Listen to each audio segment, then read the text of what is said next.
Assalamualaikum warahmatullahi wabarakatuh. A'udzu billahi minasyaitonir rajim. Bismillahirrahmanirrahim. Ila hadratin nabiyil mustafa syafaati Rasulillah sallallahu alaihi wasallam wa ala alihi wa ashabihi wa alihi ikrami syai'ul lillahi lahum alfa.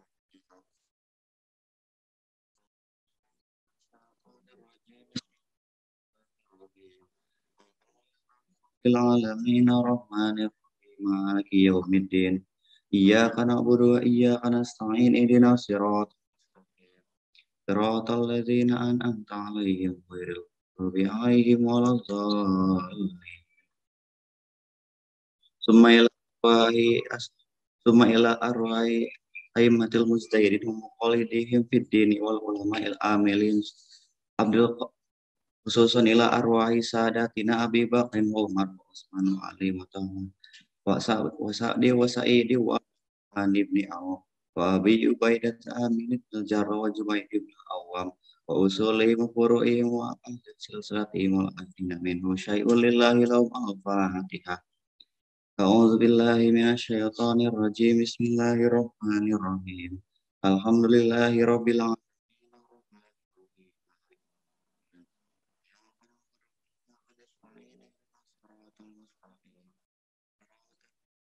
Alaihim ghairil maghdubi alaihim waladdallin. Summa ila arwahi sadatina summa ila arwahi arba'atil a'immatil mujtahidin muqallidihim fid dini wal ulama'il amilin wal fuqaha'i wal muhaddisin wal qurra'i wal mufassirin wasadati sufiyatil muhaqqiqin wattabi'i bin ihsanin ila yaumiddin syai'ul lillahi lahum al-fatihah. A'udzu billahi minasyaitonir rajim. Bismillahirrahmanirrahim. Alhamdulillahi rabbil alamin arrahmanir rahim maliki yaumiddin. Iyyaka na'budu wa iyyaka nasta'in ihdinas siratal mustaqim. Siratal ladzina an'amta 'alaihim ghairil maghdubi 'alaihim waladdallin. Khususan ila ruh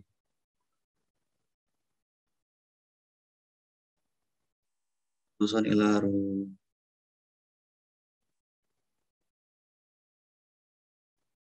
Gafarallahu dzunubahum wa tayyahum syai'un lillahi lahum al-fatihah. A'udzu billahi minasyaitonir rajim. Bismillahirrahmanirrahim. Alhamdulillahi rabbil alamin arrahmanir rahim maliki yaumiddin. Iyyaka na'budu wa iyyaka nasta'in ihdinas siratal mustaqim. Siratal ladzina an'amta 'alaihim ghairil maghdubi 'alaihim waladdallin. La ilaha illallah wallahu akbar. Bismillahirrahmanirrahim. Qul huwallahu ahad Allahu samad. Lam yalid wa lam yulad wa lam yakul lahu kufuwan ahad.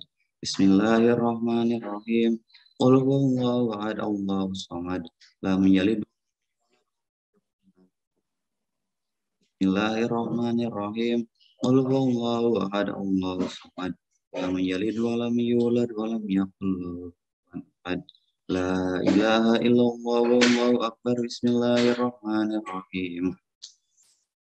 A'udzu birabbil falaq min syarri ma khalaq wa min syarri ghasiqin idza waqab wa min syarri nafasati fil 'uqad wa min syarri hasidin idza hasad. Illallah wallahu akbar. Bismillahirrahmanirrahim. Qul a'udzu birabbin maliki min syarril waswasil khannas alladzi yuwaswisu fi sudurin nasi minal jinnati wan nas. La ilaha illallah wallahu akbar. Bismillahirrahmanirrahim.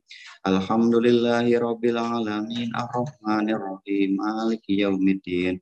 Iyyaka na'budu wa iyyaka nasta'in ihdinas siratal mustaqim. Siratal ladzina an'amta 'alaihim ghairil maghdubi 'alaihim waladdallin. A'udzu billahi minasyaitonir rajim. Bismillahirrahmanirrahim. Alif lam mim.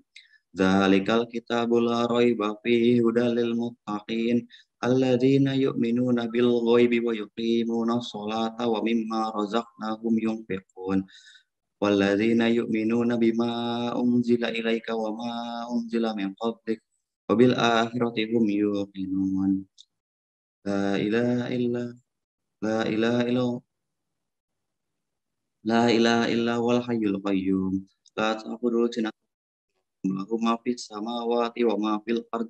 Man zal ladzi yashfa'u indahu illa bi'idznih. Ya'lamu ma baina aydihim wa ma khalfahum wa la yuhituna bi syai'in min 'ilmihi illa bima syaa. Wasi'a kursiyyuhus samawati wal ard wa la ya'udzu hifdzuhuma wa huwal 'aliyyul 'azim. Lillahi ma fis samawati wa ma fil ard. Wa in tubdu ma fi anfusikum aw tukhfu yuhasibkum billah wa yaghfiru liman yasha wa yu'adzibu man yasha. Wallahu ala kulli syai'in qadir. Sadaqallahul azim.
Langsung.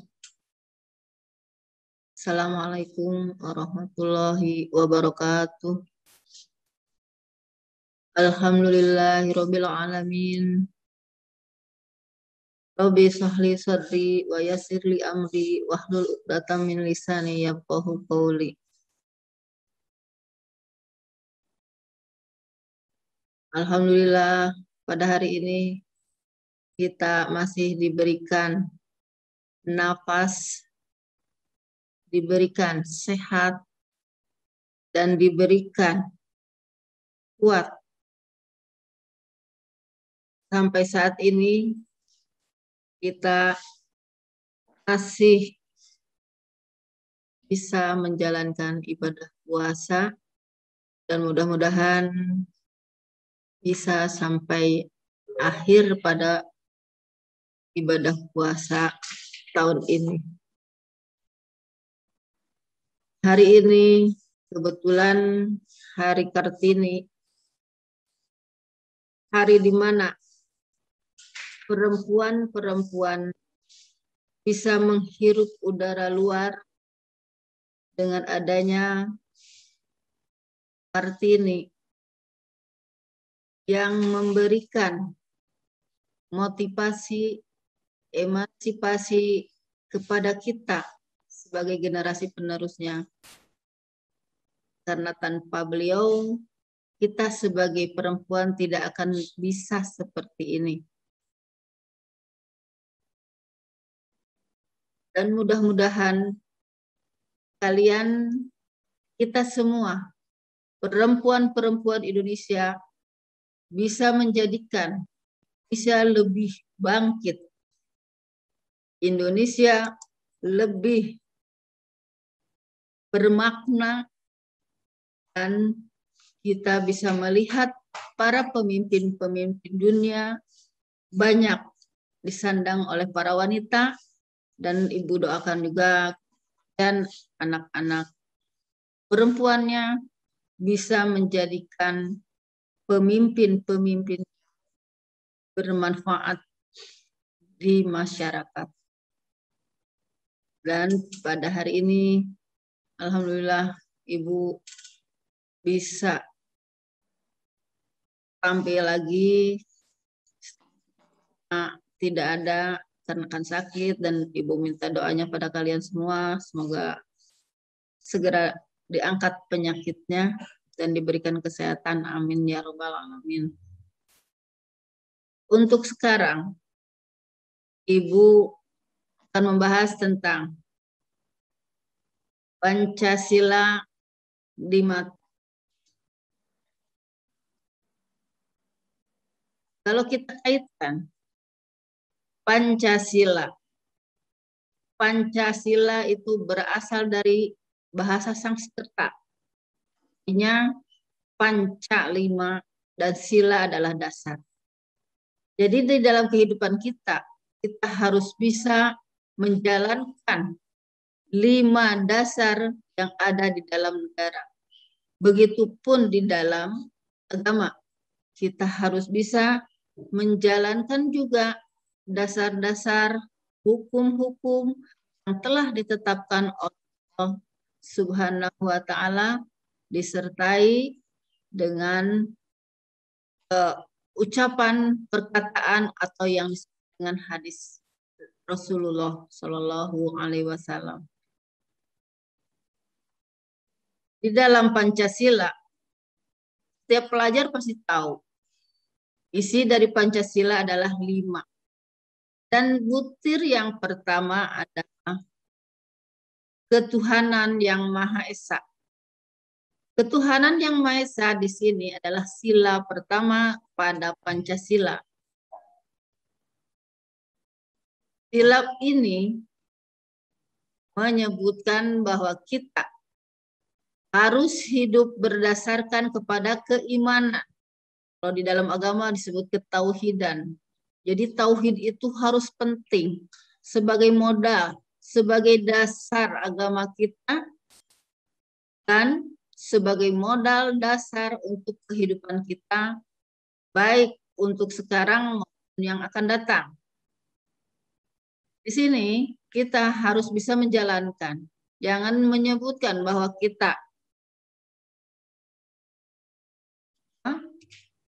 ingat atau iman kepada Allah Subhanahu wa Ta'ala, meyakini ketuhanan yang Maha Esa, tidak ada Tuhan selain Allah, maka kita harus mampu menjalankan apa yang diharuskan dan diwajibkan, dan juga kita harus menjauhi apa yang dilarangnya, atau yang disebut sebagai amar ma'ruf nahi munkar.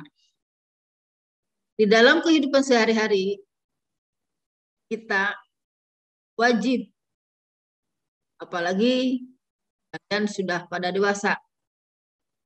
Dewasa menurut agama, dewasa juga menurut negara, walaupun kalau masih anak-anak. Di sini karena anak-anak, kalau menurut dokter, anak-anak itu yang disebut anak-anak itu usia daripada 0 sampai 18 tahun. Tapi mungkin di sini ada yang lebih. Tetapi kita melihatnya anak yang baligh itu adalah yang sudah usia 9 tahun untuk perempuan, dan laki-laki yang sudah mimpi. Mimpinya mimpi basah. Di dalam sila ke-1 pada Pancasila ini terdapat pada Undang-Undang Dasar 1945 pasal 29 ayat 1 dan ayat 2 yang menyebutkan bahwa negara berdasarkan kepada ketuhanan yang Maha Esa, serta negara menjamin kemerdekaan tiap-tiap penduduk untuk memeluk agamanya masing-masing. Nah, kebetulan kita mayoritas beragama Islam. Nah, yang beragama Islam pasti kita selalu menjalankan apa yang disebut kewajiban. Kalau kita menyebutkan iman, maka kita harus mampu melaksanakannya. Di sini kan rukun iman. Rukun iman yang pertama adalah iman kepada Allah. kita harus selalu menjalankan apa yang telah digariskan, apa yang sudah diharuskan, diwajibkan oleh Allah Subhanahu wa Ta'ala yang diturunkan melalui Rasul-Nya, yaitu mengimani kepada Allah, tidak menduakan kepada, karena kita diduakan sama manusia juga nggak enak. Allah juga seperti itu juga. Makanya kita harus yakin bahwa tidak ada lagi Tuhan selain, dan Nabi Muhammad itu adalah utusan Allah. Asyhadu alla ilaha illallah wa asyhadu anna Muhammadar Rasulullah.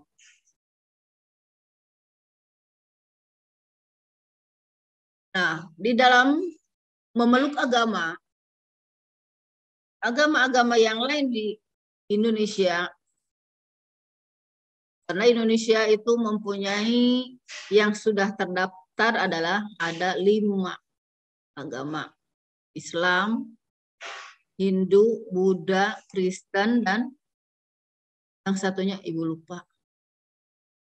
Di sini negara mengayomi, memberikan perlindungan kepada orang-orang yang menganut agama dan kepercayaan yang diyakininya. Nah, kita sebagai umat Islam tidak boleh memaksakan kehendak. Tidak boleh memaksakan kehendak. Sekarang bulan puasa, kita punya teman, kamu harus puasa. Kita tidak boleh seperti itu, karena mereka juga punya keyakinan masing-masing. Jadi, kita jalani saja ibadah kita, karena kita juga harus punya nilai atau yang dinamakan pahala. Disebutkan untuk puasa saja Allah berfirman, puasa itu adalah untukku. Firman Allah di dalam Al-Quran. Jadi kita berpuasa itu untuk Allah. Ya. Maka kita kalau mampu di sini, tidak pikun, tidak di dalam keadaan sakit, parah, tidak di dalam keadaan haid bagi perempuan, atau nipas bagi ibu-ibu, maka kita wajib menjalankan perintah Allah. Nah, kita berketuhanan. Dan kita juga harus menjauhi apa saja yang tidak diperbolehkan. Bu, saya puasa, bolehkah saya tidur? Boleh. Bu, tidur kan ibadah. Ibadah. Memang dalam agama disebutkan tidur adalah ibadah. Akan tetapi kalau puasa dari mulai selesai sahur, selesai subuh kita tidur, nanti bangun-bangun jam 5 sore, puasanya itu berapa menit? Di mana nilai ibadahnya? Untuk itu, butir pertama kita yakin bahwa apa yang kita kerjakan, apa yang kita laksanakan, semuanya Allah mengetahui, walaupun tidak diucapkan. Kita puasa sama-sama. Biasanya kan kalau orang-orang berpuasa, rasa bahwa diri kita itu paling puasa. Nah, sekarang udah masuk ke hari keberapa? Hampir hari ke-10. Sebentar lagi kan setan-setan yang nggak hanya kakinya saja itu banyak. Kita punya keyakinan bahwa Allah itu melihat apa yang kita kerjakan. Itu butir yang pertama. Butir yang kedua, kemanusiaan yang adil dan beradab. Butir yang kedua tentang kemanusiaan. Nah, di bulan Ramadan inilah perbanyaklah kita berbagi. Walaupun hanya sedikit, seperti Rasulullah menyebutkan, kalau kita membuat sayur, perbanyaklah kuahnya. Maksudnya di sini supaya kita mau memberi kepada tetangga kita. Sedikit. Yang penting kebagian tetangga kita. Inilah di bulan Ramadan. Ya. Jadi di sini Ibu kolaborasikan antara Pancasila dengan agama. Karena lahirnya Pancasila berdasarkan pada agama. Ya. Sebabnya adalah orang-orang yang mempunyai agama, bukan ateis, tetapi orang-orang mempunyai agama. Nah, itu butir yang kedua, kemanusiaan yang adil dan beradab. Jadi kita tidak boleh menyepelekan orang yang lebih kecil daripada kita. Ada kata-kata di dalam kata-kata mutiara di dalam buku R.A. Kartini, silahkan Anda menghinaku dengan bumbu-bumbu, tetapi lebih baik dengan bumbu-bumbu yang baik. Jadi sini kita harus bisa merasa simpati kalau kita kekurangan itu seperti apa. Kita mempunyai rasa simpati kepada orang lain. Di dalam hadis disebutkan, kalau satu organ tubuh kita merasakan sakit, maka seluruh badan akan. Begitupun umat Islam. Kalau ada seseorang yang merasakan sakit, merasakan kekurangan, maka orang lain akan saling membantu. Inilah kemanusiaan yang adil dan beradab. Itu yang butir kedua. Sekarang butir yang ketiga. Persatuan Indonesia. Wa ta'awanu 'alal birri wat taqwa wa ta'awanu 'alal ismi wal udwan.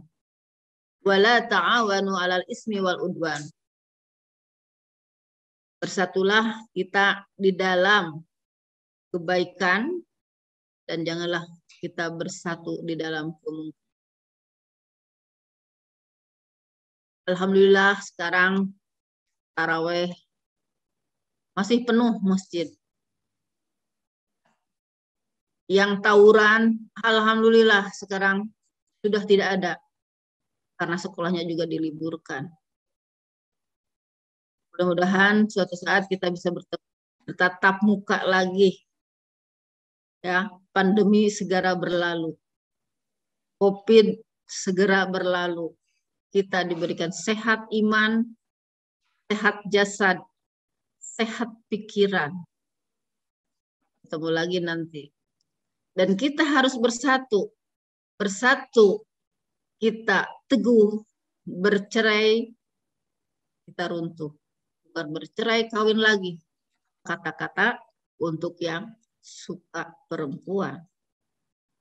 Nah, jadi kita harus selalu bersatu. Bersatu di dalam kebaikan. Karena kalau kita menyerang sendirian, itu tidak akan mungkin. Tetapi dengan banyak, contoh saja, kita salat secara sendirian atau munfarid, itu nilainya cuma 1. Kita salat berjamaah di masjid, awas ya, di masjid, karena ada nilai kalau berjamaah di rumah berapa, kalau berjamaah di masjid berapa, kalau ibu dengar, maaf kalau salah, kalau berjamaah di rumah itu nilainya 25. Nah, yang 27 di mana? Di masjid. Nah, sekarang mumpung bulan Ramadan, belajar. Yang tadinya tidak pernah ke masjid, langkahkan kaki. Setiap langkah jadi pahala. Jangan takut kena hujan. Di pertama pas diguyur hujan, jangan takut, hujan adalah atau ngahajakeun we hujanan. Pernah dibasuhan, pas dicuci, besokna turun deh hujan, tungtungna teu taraweh. Jadi di sini Ibu akan jelaskan dulu 3 butir. Pertama, ketuhanan yang kita sebagai umat Islam jangan terlalu memaksakan kehendak kita kepada orang-orang yang non-muslim. Yang kedua, kemanusiaan yang adil dan beradab. Kita harus bisa dan mampu memanusiakan manusia. Jangan terlalu melecehkan orang-orang kecil. Karena mereka juga punya hati. Doa orang-orang teraniaya semuanya terkabul. Jadi biasakan kita memanusiakan manusia. Kita selalu simpati kepada orang lain. Kita selalu iba kepada orang lain, mau berbagi dengan orang lain. Dan yang ketiga, persatuan Indonesia. Bersatulah kita dimanapun kita berada, dimanapun apapun yang kita kerjakan, apalagi pada zaman dahulu kala selalu ada yang kata-kata disebut gotong royong, bersama-sama. Jangan sampai kebajikan itu dengan bersama-sama. Nah, untuk itu kita harus selalu legowo. Kita harus memahami kalau kita mengucapkan ke Tuhan yang Maha Esa, dalam Islam ada rukun Islam, maka kita tingkatkan ketauhidan kita mulai sekarang dan seterusnya. Yang kedua,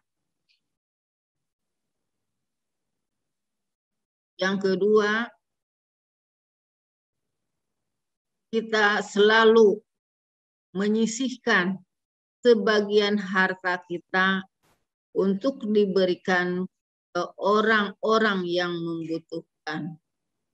Terutama di dalam Al-Quran disebutkan wal yatama wal masakin, orang-orang yatim dan orang-orang miskin.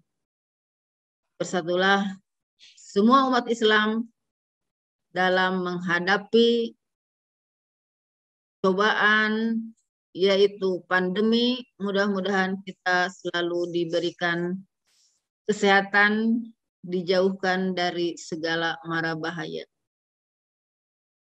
Dari Ibu cukup sekian. Wabillahi taufiq wal hidayah. Wassalamualaikum warahmatullahi wabarakatuh. Bismillahirrahmanirrahim. Lesson. Saya dengar orang. Bismillahirrahmanirrahim. Alhamdulillahirrahmanirrahim. Allahumma sholli ala sayyidina Muhammadin afdhalul dzakirin wa sayyidish syakirin wa imamil mursalin wa khatimin nabiyyin wa ala alihi wa sahbihi ajma'in wa man salaka tariqahum ila yaumil. Asbahna ala fitratul Islam wa kalimatul ikhlas wa ladina Muhammadin sallallahu alaihi wasallam wa ala millati abina Ibrahim hanifa wa ma kana minal musyrikin. Rabbi shrah li sadri wa yassir li amri wa hlul 'uqdatam min lisani yafqahu qawli. Alhamdulillah pada hari ini tanggal 21 April tahun 2021 atau bertepatan dengan 9 Ramadan 1440 dari Hijriah. Allah berkumpul kita walaupun melalui media online.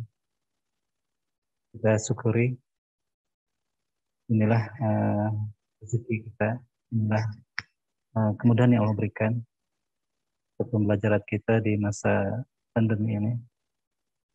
Mudah-mudahan yang tadi Ustadzah sampaikan, dan pandemi cepat berlalu sehingga kita bisa bermuajahah seperti biasanya. Alhamdulillahirrahmanirrahim. Salam dan salam juga disampaikan pada Nabi Muhammad Sallallahu Alaihi Wasallam, pada para keluarganya, sahabat, dan tabiin serta peserta hingga akhir zaman. Alhamdulillah untuk siber ya, standar interaktif berbasis rumah SMK Pasawahan pada hari ini. Panitia menugaskan jadi untuk mengisi salah satu materi di siber ini, walaupun sebetulnya secara nanti tapi kita juga ditanya lahir nanti apa kontribusi kita untuk agama ini, ya kemudian ini jadi suatu amal yang bermanfaat, jadi suatu timbangan untuk melihat nanti dia.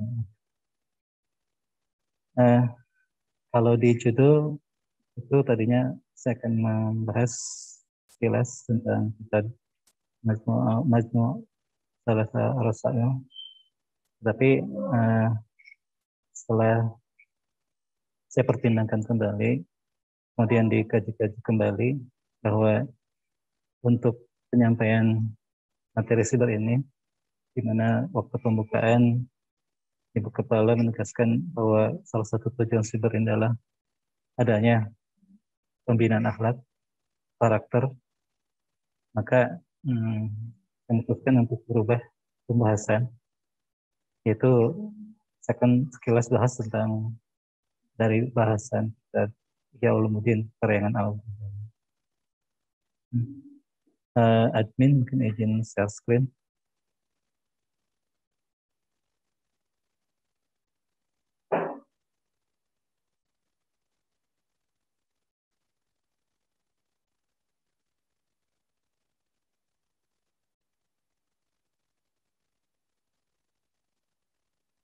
Ada admin, saya izin untuk share screen ya.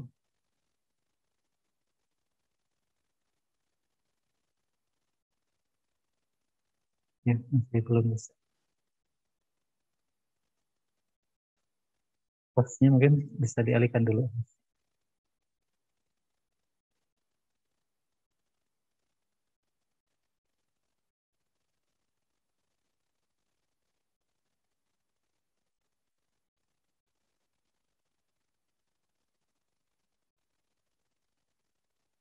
Ya. Terima kasih.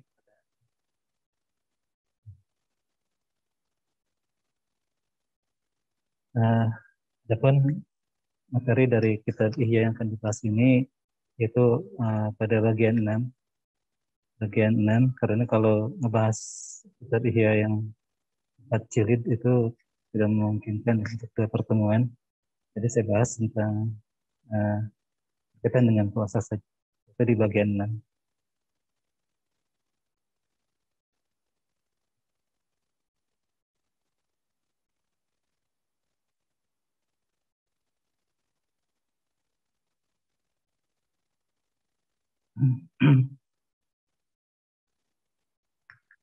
Mungkin sebelum kita langsung ke bahasan isi dari kitab Ihya bagian 6 itu, Syurul tentang rahasia puasa, ada baiknya karena dalam tradisi keilmuan biasanya sebelum kita bahas kitab, kita jelaskan dulu siapa pengarang kitab. Baik, Al-Ghazali, nama lengkapnya Abu Hamid Muhammad bin Muhammad At-Tusi Al-Ghazali. Ini foto beliau ketika masih muda. Emang dia beliau meninggal dalam usia yang relatif masih muda.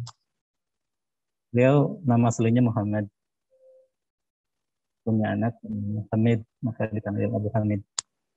Nama aslinya Muhammad, bin Muhammad, ayahnya Muhammad, kemudian kakeknya juga Muhammad. Jadi nama ayahnya dan kakeknya Muhammad. Muhammad bin Muhammad. Ya. Atusi berarti beliau lahir di kota Atus di daerah Iran. Dan Al-Ghazali, ya, ada yang mengatakan pakai 2 Z, Ghazali. Ini yang artinya Ghazal, karena orang tua beliau itu orang penenun, ya. Pun di Atus dipanggil Al-Ghazali. Beliau lahir, ada yang mengatakan tahun 1058 Masehi atau 1059 Masehi, ya. Pada masa Nizamul Mulk, dan wafat pada tahun 1111 Masehi. Dengan usia beliau berarti sekitar 55 tahun. Namun usia 55 tahun tersebut beliau bisa menghasilkan karya yang besar dan puluhan kitab, ya, tetap jadi rujukan. Beliau punya saudara yang bernama Ahmad, ya.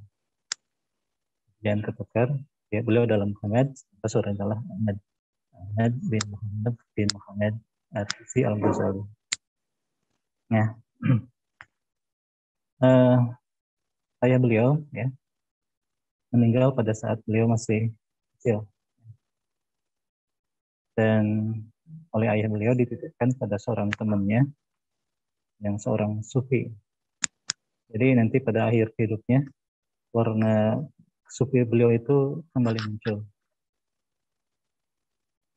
Karena dulu dididik kecil di kalangan sufi, pada akhir-akhirnya pun beliau karakter sufinya kembali muncul, mewarnai kehidupan beliau sampai beliau termasuk orang yang cerdas, ya. Didoakan oleh orang tua beliau yang walaupun ayahnya seorang penenun, dia punya toko di rumahnya, tapi ayahnya aktif mengikuti kajian-kajian yang diadakan di kota tersebut. Bahkan menurut riwayat ayahnya sampai menangis ketika mendengar salah satu ceramah dari ulama di sana. Dan ayahnya sempat berdoa, mudah-mudahan anakku menjadi orang yang cerdas. Dan Masya Allah, doanya dikabulkan. Sehingga lahirlah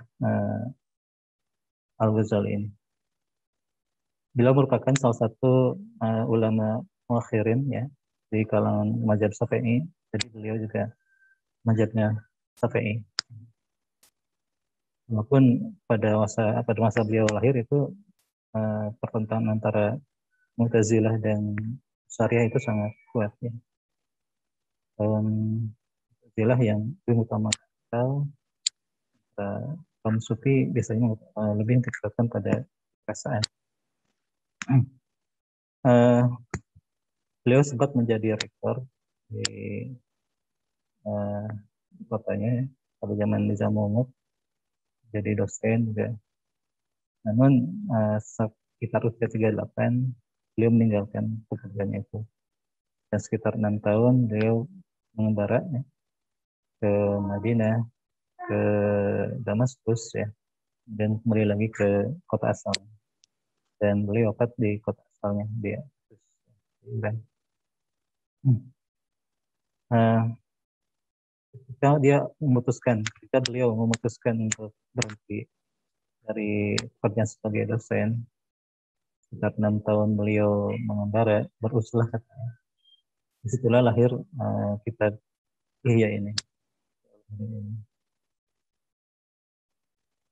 Nah, kitab ini beliau hasilkan selama masa perjalanan 6 tahun dari kota ke kota, menimba ilmu, ya, memberikan ilmu.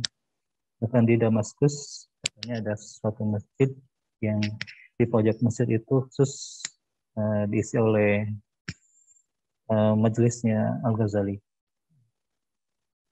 untuk membahas kitab karangannya dulu ini, ya, ya Ulumuddin. Setelah 6 tahun beliau mengembara, akhirnya beliau sempat kembali ke ke perguruan yang dulu pernah dia pimpin. Menurut riwayat sekitar 2 tahun dia sempat mengajar kembali dan kemudian ini ke tanah kelahirannya dia. Di tempat kelahirannya, beliau mendirikan 2 pondok, satu pondok untuk sufi, ya. Di sana para sufi yang mengembangkan ilmu mereka, dan sebelahnya lagi adalah pondok untuk belajar fikih. Jadi menjelang akhir hayatnya beliau mengajar di 2 tempat itu. Ini kita mungkin sekilas biografi tentang Imam Al-Ghazali. Rekan dan murid-murid semantas lainnya yang lebih paham, kita sama sharing, ya. Kemudian setelah biografi penulis kitab Ihya ini juga yang saya sampaikan bahwa materi yang saya kaji ini tidak akan berbagian, langsung ke bagian 6 saja tentang Sirrus Shaum, rahasia puasa, yang sedikit banyak bisa dapatkan dari materinya dari Dr. Faiz, ya, Fahrudin Faiz. Beliau salah seorang dokter filsafat di UIN dan Kalijaga di Jakarta. Beliau pengajar filsafat Islam, ya. Kalau dengar kata filsafat, mungkin bayangan kita ilmu yang jelimet, ya, rumit. Namun kita pahami lebih dalam lagi, filsafat itu sebetulnya bisa lebih membumi bahasanya. Karena memang kita tuh dituntut untuk selalu bisa berpikir, ya. Karena filsafat ini juga membutuhkan pemikiran. Namun dalam pelajari filsafat, menurut salah satu ulama, bahwa harus hati-hati juga. Bahwa kitab Ihya Ulumuddin ini juga sebetulnya harus hati-hati dalam mengkajinya. Karena warna filsafatnya tetap ada, ya, dari Al-Ghazali. Dan untuk bisa mempelajari filsafat dengan baik, sebetulnya harus buat dulu dasarnya. Jadi kita harus buat dulu. Karena Allah satu dapat mengatakan bahwa dalam belajar filsafat itu kita harus betul-betul bebas pikirannya, tidak terikat. Bahkan tidak sedikit yang belajar filsafat akhirnya menjadi ateis dan sebagainya. Baik, bismillah, kita mulai saja materi ini. Serusian, bagian ke-6. Nah,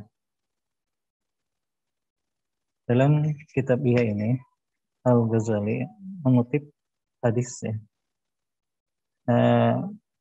Ada sebagian ulama mengkritik kitab Ihya ini karena beliau Al-Ghazali mengutip hadis yang kadang hadisnya lemah, hadis dhaif. Tapi menurut pendapat sebagian ulama kembali bahwa hadis lemah itu sebetulnya masih bisa dipakai, tetapi bukan untuk bidang hukum, untuk fikih, ya, tidak. Tapi untuk sebagai motivasi, sebagai pengetahuan, itu tidak mengapa. Tapi kalau sampai hukum, kemudian menggunakan hadis yang dhaif atau lemah atau hadis yang palsu, itu yang kita hindari. Nah, beliau dalam kitab Ihya-nya mengutip dua hadis, ya, menjadi satu. Yang pertama mengatakan as-saumu nisfus sabar. Saum itu setengahnya dari kesabaran. Dan as-sabru nisful iman. Sabar itu adalah setengahnya dari keimanan. Jadi keistimewaan puasa itu adalah seperempatnya dari keimanan. Keimanan kita itu seperempatnya adalah diisi oleh saum. Jadi barang siapa orang yang meninggalkan saum, berarti dia sudah meninggalkan seperempat dari keimanan. Inilah keistimewaan atau kedudukan puasa dalam keimanan kita. Kemudian hadis berikutnya yang berbunyi kullu hasanatin bi asyri amsalha ila sab'i di'fil ila saum. Kullu hasanatin, setiap kebaikan akan dibalas oleh Allah dengan 10 kebaikan sampai sab'ihi ati, sampai 700 kali lipat pahala. Illa siyam, kecuali puasa. Di dalam pengertian ini bahwa setiap kita beramal kebaikan, Allah akan balasnya dengan 10 kali pahala, atau bahkan sampai 700 kali pahala, 700 kali lipat pahala. Jelas ya, kecuali puasa. Fa'innahu li, semuanya puasa itu adalah untuk Allah. Berarti ini bisa diskusi ya, karena merujuk langsung pada Allah.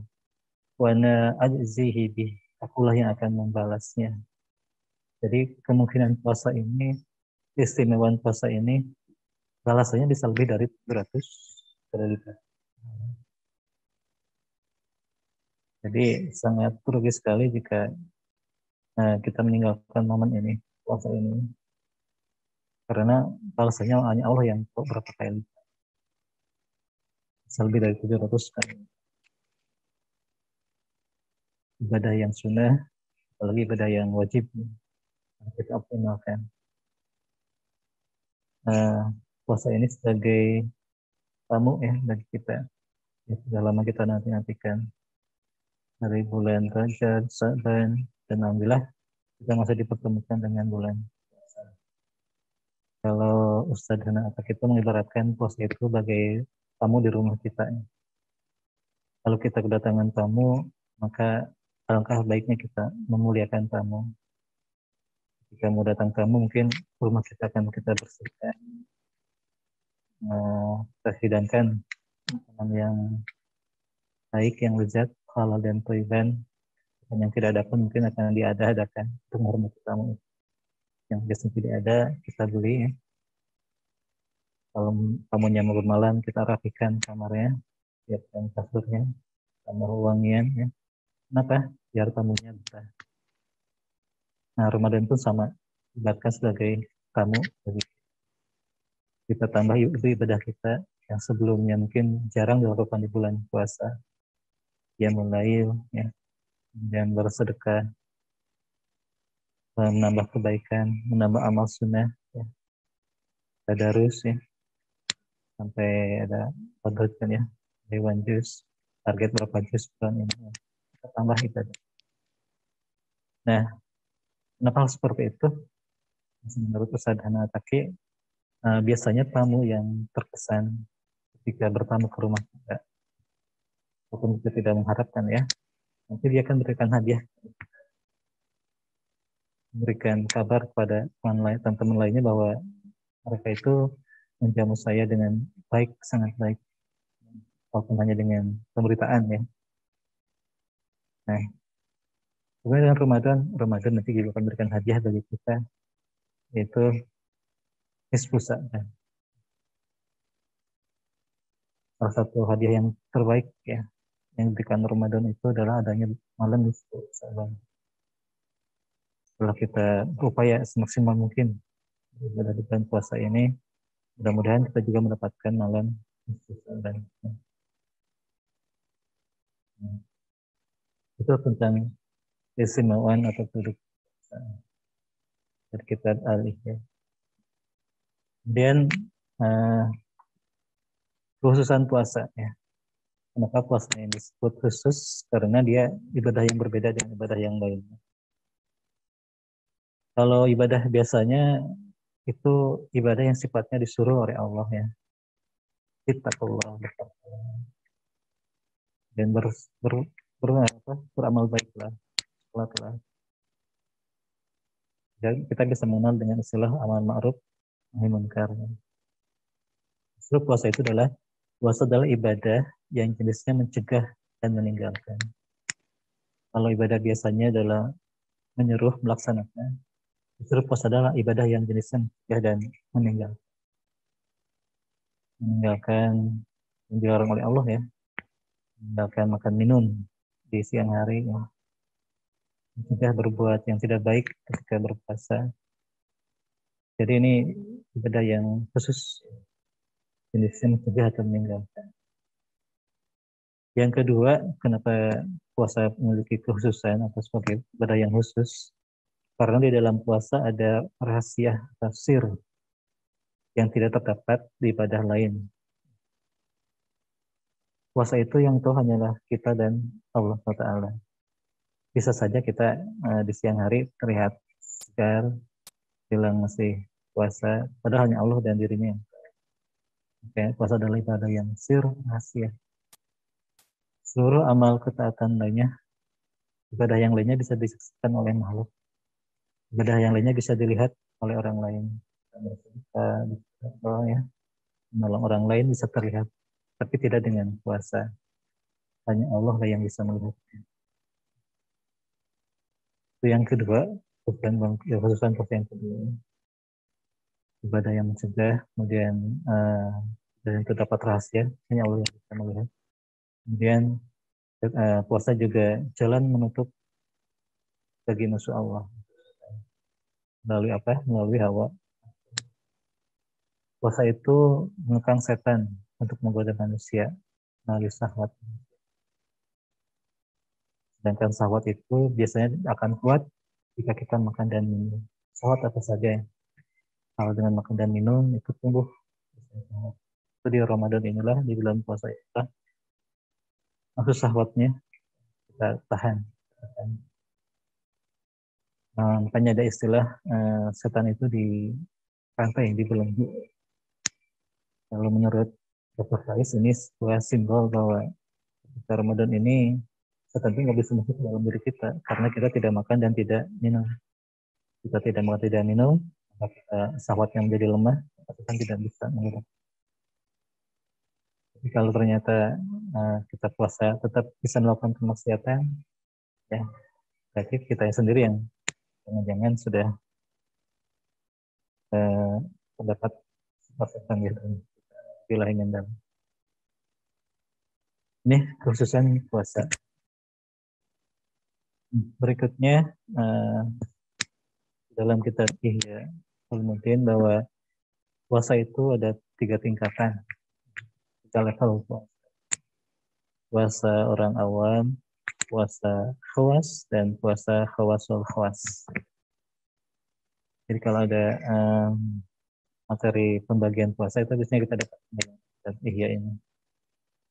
Ini penjelasan. Level pertama itu puasa awam atau puasa awam seperti kita ini.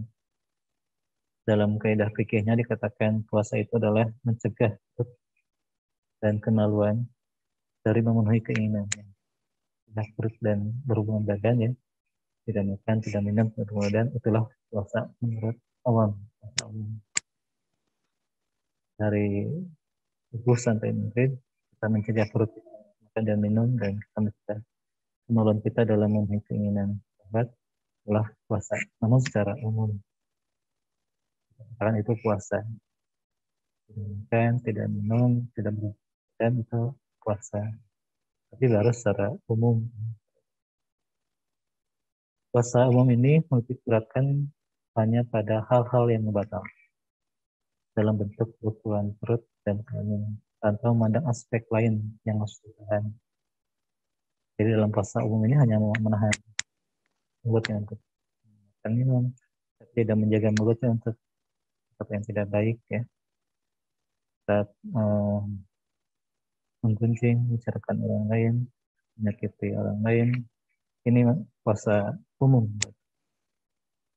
Apalagi dalam masa sekarang, ya, tantangan zaman sekarang berat sekali. Karena ada medsos, ya, di tangan kita.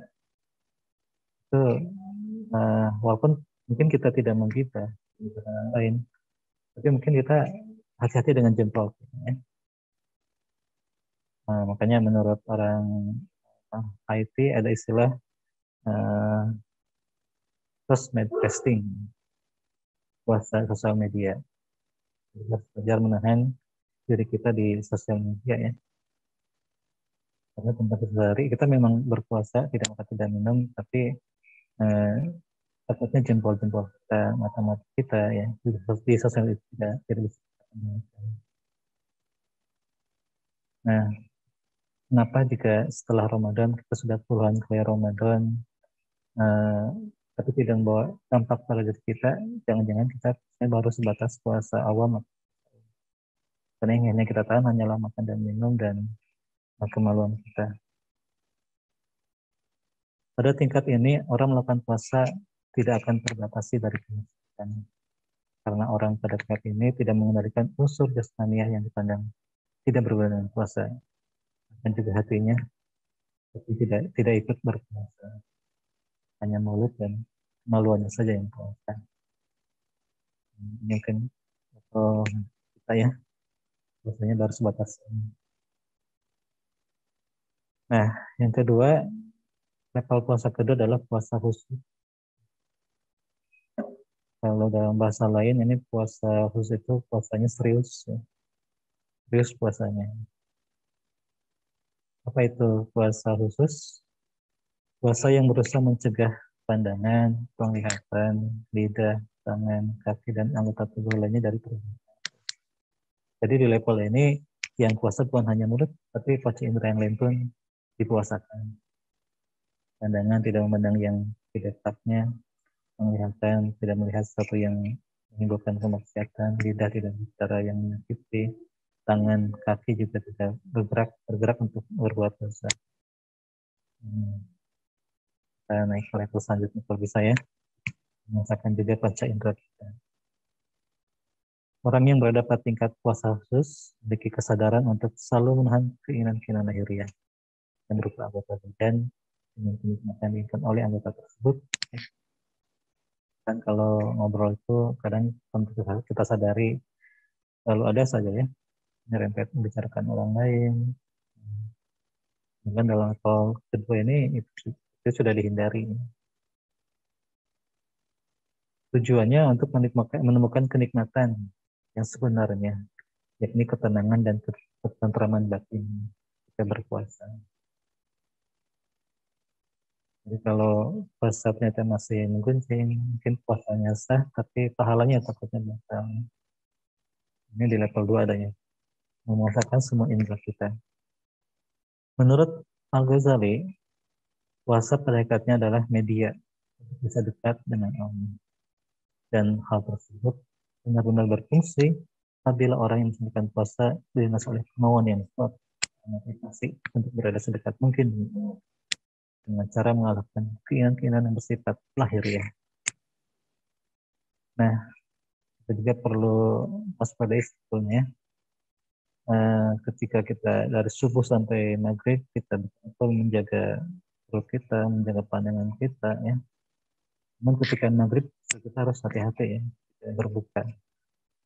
Kadang itu maghrib, biasanya kalau kita waktu masih berteh, kita langsung merdeka ya, makan minum sepuasnya. Tapi itu maksudnya tidak dijaga. Jadi yang selama seharian ditahan itu ketika berbuka ya sudah ya, hilang lagi kebiasaannya. Padahal puasa mengajarkan kita untuk bisa menahan ya. Ketika begitu buka, wah semuanya. Yang dulu ketika puasa mungkin berat badan bisa turun ya, kilo 2 kilo, ketika berbuka nambah lagi 5. Jadi secara jasmani pun jadi tidak sehat ya. Jadi karena itu ketika berbuka kita memang harus hati-hati juga ya. Nih di puasa khusus ya, dia memiliki ketenangan batin ya. Nah ini level puasa yang kedua ya. Nah yang ketiga level puasa ciri-cirinya, ciri-ciri puasa yang saya level 2 ya, ciri-cirinya pertama memicingkan mata, menahan pandangan dan mencegahnya daripada meluaskan pandangan ke mencela dan dimakruhkan. Hal yang dicela pun dia hindari, hal yang makruh pun dia hindari, apalagi hal yang tercela. Dia betul-betul basar menjaga pandangan. Yang kedua, menjaga lidah dari perkataan yang sia-sia, bisa mengangkat. Kalau istilah Al-Ghazali menjadi lalat merah. Lidahnya yang suka berkata keji, yang merenggangkan hubungan, menimbulkan permusuhan atau kata-kata yang mengandung. Sekali lagi, pada zaman ini juga tantangannya berat ya. Di medsos ini, apalagi yang sekarang zaman selfie ya, kita takutnya tersandung oleh ria ini. Itu harus hati-hati. Itu Ramadan ini mengajarkan kita untuk lebih berhati-hati. Bukan hanya dalam masalah puasanya, tetapi dalam masalah yang lain. Yang ketiga, ciri puasa level 2 ini yang level khusus atau puasa yang serius, mencegah pendengarannya dari mendengarkan segala yang diharamkan dan makruh. Karena tiap-tiap yang haram diucapkan, sebetulnya haram perlu didengarkan. Allah menyamakan antara orang yang mendengarkan dengan yang makan haram. Mendengarkan yang haram dengan yang makan haram, Allah samakan. Apa dalilnya? Dalam surat Al-Maidah ayat 42. Yang artinya mereka adalah orang-orang yang suka mendengar, berdusta, dan memakan yang haram. Jadi di puasa ini marilah kita belajar ya untuk tidak mendengarkan hal-hal yang dilarang ya. Mendengarkan kita apalagi sekarang zaman hoax ya. Kita kadang tidak tahu ini hoax atau bukan ya. Di puasa yang kedua ini dia akan belajar untuk tidak mendengarkan sesuatu yang haram. Kalau hoax itu sifatnya masih meragukan, subhat, maka ada baiknya kita tunggu. Dan kaidahnya sesuatu yang subhat itu sebaiknya ditinggalkan. Kalian yang yakin. Kemudian di puasa level 2 ini, berdiam diri mendengar umpatan adalah haram. Jadi ada yang gosip ya, kemudian kita dengarkan, sampai dengar, maka sabda Nabi SAW yang mengumpat dan yang mendengar adalah berserikat dalam dosa. Kita juga ikutkan terbawa dosa ya. Nah, oke, di ciri puasa yang kedua ini kita betul-betul harus bisa melatih pendengaran kita. Coba kita berubah misalkan ya dengan ikuti kajian, mendengarkan tilawah ya, nasihat dari para ulama, mungkin lebih bermanfaat bagi kita. Nah, sekarang juga banyak ya di IG YouTube dari para ulama yang kita ambil manfaat. Tapi hati-hati juga, kalau kita itu kadang iklan lewat dan sebagainya ya, itu harus hati-hati. Kemudian ciri yang keempat dari puasa khusus ini adalah mencegah anggota tubuh yang lain kaki dari maksiat. Bahkan Al-Ghazali membahas secara khusus tentang masalah perut. Mencegah perut dari segala yang subhat waktu berbuka. Tidak ada arti puasa namun berbuka dengan makanan yang haram. Serupalah orang berpuasa ini seperti orang yang membangun sebuah istana namun meruntuhkan. Kita bayangkan orang yang membangun istana yang megah tapi di dalamnya kotanya dihancurkan. Lalu apa artinya istana itu? Kita berpuasa, menahan diri dari subuh sampai maghrib, tidak makan, tidak minum, menjaga pandangan sebagainya. Ketika berbuka, kita makan dengan hal yang sudah. Berarti kita sama dengan kota ini. Kemudian ciri yang kelima, tidak berlebihan dalam waktu berbuka. Sudah tadi bagaimana dapat diperoleh faedah puasa, mengatakan Allah dan mencurahkan hawa nafsu, namun dikembalikan lagi ke puasa. Keenam, hatinya berguncang antara roja dan khauf, antara takut dan harap. Karena ia tidak mengetahui terima atau ditolak. Jadi ciri orang yang berpuasa di level 2 ini, level khusus ini, puasa yang serius ini, hatinya selalu berada di antara roja dan khauf, karena tidak tahu puasa yang dilakukannya diterima Allah atau tidak. Takut padahal tidak diterima dan berharap mendapatkan pahala dari Allah SWT, pahala bertemu dengan Allah SWT. Karena kebahagiaan orang yang berpuasa itu hanya ada dua, satu ketika berbuka dan kedua ketika bertemu dengan Allah. Dan hendaknya ini seperti ibadah ini, rasa roja dan khauf ini sebaiknya dalam setiap ibadah kita terapkan. Jika kita sholat, kita takut kalau tidak diterima, kita berharap ya Allah bisa menerima ibadah kita. Jadi dengan adanya rasa roja dan khauf ini, kita ada satu menjaga diri kita. Tidak terdapat di antara sifat ujub atau takabur dan sifat pesimis. Segala ibadah di akhir kegiatannya di hari ibadah tersebut, kalau bisa kita selipkan merasa roja dan khauf. Bukan maghrib, ya Allah puasa kita diterima atau tidak ya. Kita takut ya dan berharap mudah-mudahan puasa kita diterima, mudah menjadi amal ibadah kita. Ini jadi puasa level khusus ya. Kalau tadi level umum itu hanya menahan mulut dan kemaluan, level khusus itu melepas indera yang ditahan. Yang ketiga, puasa level khusus atau puasa khusus, puasanya hati dari segala keinginan. Jadi bukan hanya lagi mulut, kemaluan, pasti indera, tapi juga mulai hati yang dijaga. Menurut Al-Ghazali inilah puasa para nabi, para siddiqin, dan para muqarrabin. Bahkan dalam puasa level ini, ketika hati tidak mengingat Allah, maka mereka menganggap batal puasa. Dan sedetik saja lupa sama Allah, mereka menganggap puasanya batal. Dan ciri-ciri puasa khusus al-khusus, mungkin nanti akan saya uraikan berikutnya. Ada beberapa pembahasan nanti dalam kitab ini. Berhubung waktu, saya sampai kita mengenal dulu puasa level 3 ini. Ya mudah-mudahan ini menambah hasanah keilmuan kita, menjadi motivasi bagi kita untuk meningkatkan ibadah kita di bulan Ramadan ini. Mudah-mudahan Allah menerima ibadah kita. Wallahu a'lam bishawab.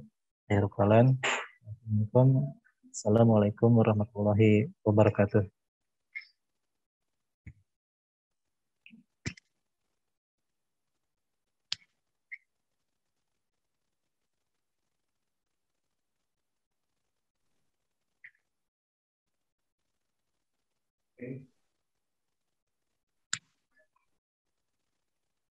Ya, hostnya saya kembali ke sini. A'udzubillahi minasyaitonirrajim. Bismillahirrahmanirrahim. Allahumma shalli ala sayyidina wa habibina wa syafi'ina wa karimina wa maulana Muhammad wa sallim wa radiyallahu ta'ala li sahabati Rasulillah ajmain. Amin. Bismillahirrahmanirrahim. Allahumma bersyakirin dan ma'inan dan yukafi mazidah. Ya Rabbana ta'alhamdulillah yang bagi bijalali wa karimi wa azimi sultanik. Allahumma inna nas'aluka salamatan fid din wa afiyatan fil jasad wa fil ilmi wa barakatan fil rizqi wa tawfiqan maut wa rahmatan inda maut wa tanba'na maut. Allahumma hawin alaina fi syakaratil maut wa najatan minan nar wa afa inal hisab. Rabbana la tuzigh qulubana ba'da idh hadaytana wa hab